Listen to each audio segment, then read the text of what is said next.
السلام عليكم خوتنا. اليوم نديرو حوار مع الاخ منير اسيرو على الافلام القصيره والمقالب.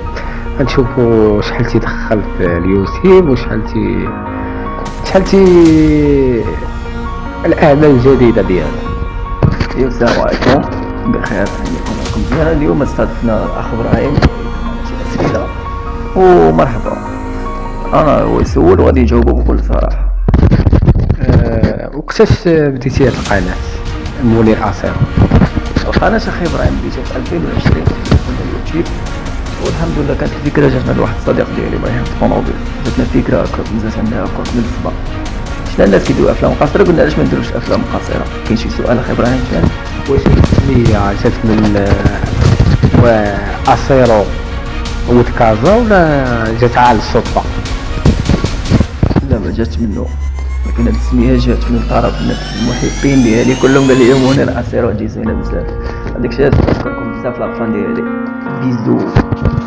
وكاين شي جديد في هاد الايام القليله هاد السنه الجديده 2023؟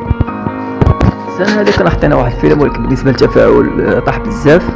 داكشي علاش باقي التفاعل طايح، كلشي بغى يدوز القناه عندي ويتفاعل معنا في داك الفيلم باش نحط لكم الجزء الثاني. كنتسناو التفاعل ديالكم باش نحطوا الجزء الثاني، اما ما شفتش التفاعل ما غاديش نحط الجزء الثاني.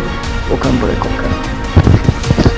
شنو لقى الفيلم الاخر اللي لحتي لقى الاقبال بعد الجمهور ديالو؟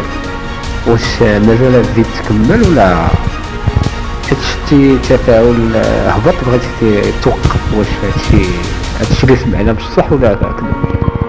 هو كنشوفوا هنا بدايه الاقبال اللي كاين دابا بالنسبه للتفاعل في الفيلم. الجزء الاول هو اللي يحكم عليهم، اذا طلع التفاعل غادي نديروا لهم الجزء الثاني، الا ما طلعش